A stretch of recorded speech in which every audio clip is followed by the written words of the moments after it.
Louvado seja nosso Senhor Jesus Cristo. Querido povo de Deus, homilia diária, segunda-feira, encerramento do tempo do Natal e dia do batismo do Senhor. Evangelho de São Mateus, capítulo 3, versos 13 a 17. Hoje, de forma meio que atípica, celebramos o batismo do Senhor e que, já de antemão, adianto, também é o dia que podemos celebrar o dia do nosso batismo. Mas creio que, antes, uma pequena explicação merece atenção. Por que celebramos o batismo de Jesus hoje, na segunda-feira?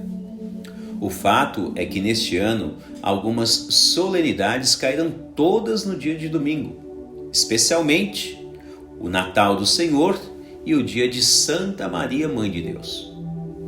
Por isso, celebramos a Sagrada Família na sexta-feira, dia 30 de dezembro, e o batismo de Jesus na segunda-feira, dia 9, que é hoje no caso. Assim vamos iniciar o tempo comum, a primeira parte, a partir de amanhã, dia 10, na terça-feira. Então, vamos lá. Ao lançar o nosso olhar na liturgia de hoje, notamos um vasto campo para meditação. A primeira leitura coloca-nos diante de uma profecia. A segunda leitura arremete-nos ao pensamento de que muitas pessoas podem ser admitidas ao convívio sagrado com Deus desde o tempo presente, a partir agora do dia do batismo de Jesus.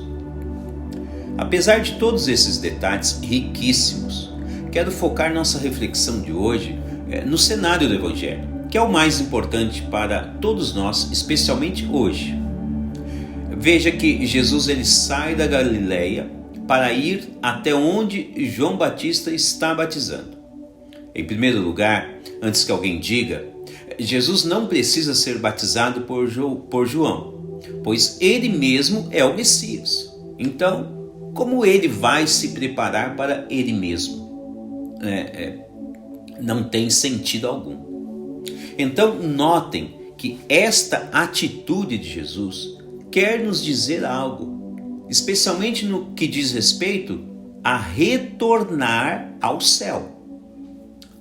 O Papa Emérito Bento XVI, no livro Jesus de Nazaré, assinala que a missão do Batista está ligada a um veemente apelo a um novo modo de pensar e agir, ligado especialmente ao anúncio de Deus e à proclamação de alguém maior que há de vir depois de João.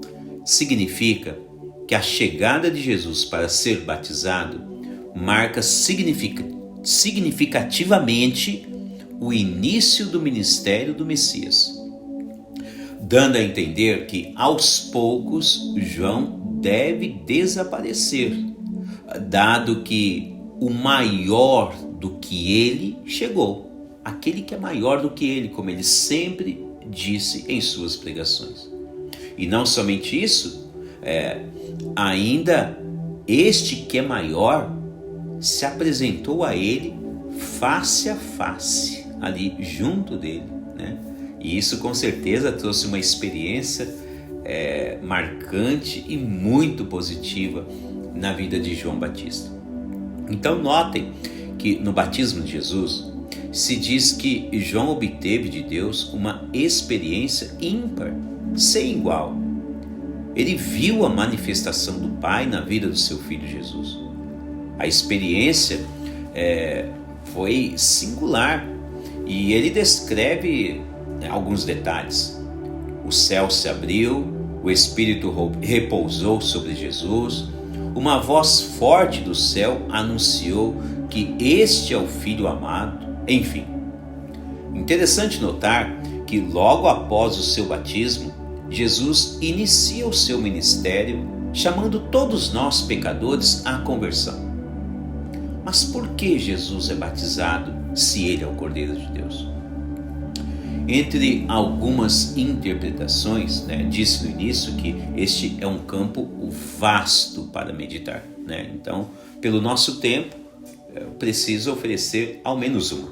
Tá? Então, entre algumas interpretações, o batismo de Jesus representa a morte do antigo Adão e a vida nova a partir de Jesus Cristo. De fato, era necessário que alguém removesse a antiga culpa de nossos primeiros pais, pois sem esta remoção havia um grande entrave que impedia a todos a retornarem ao céu.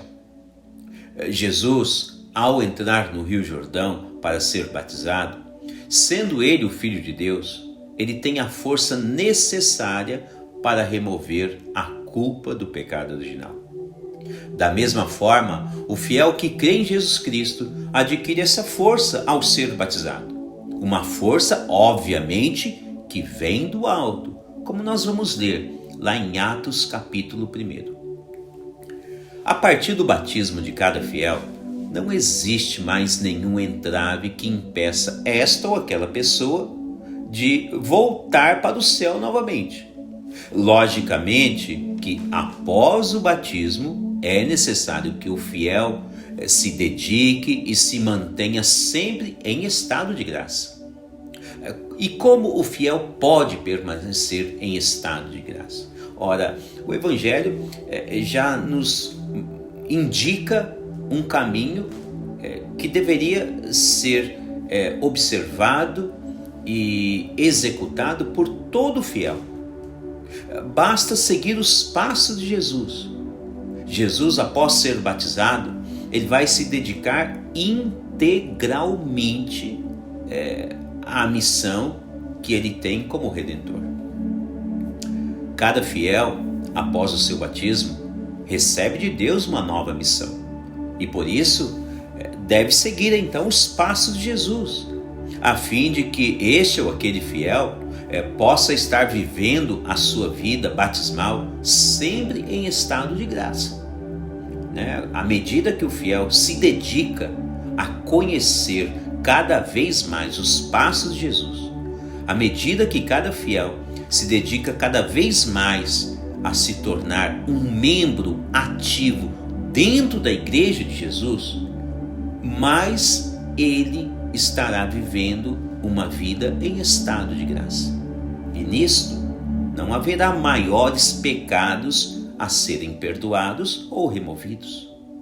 Sigamos com fidelidade os passos de Jesus, especialmente a partir da nossa vida batismal. Somos chamados a nos tornarmos membros da Igreja de Jesus Cristo. Sejamos fiéis ao chamado de Deus. Louvado seja nosso Senhor Jesus Cristo.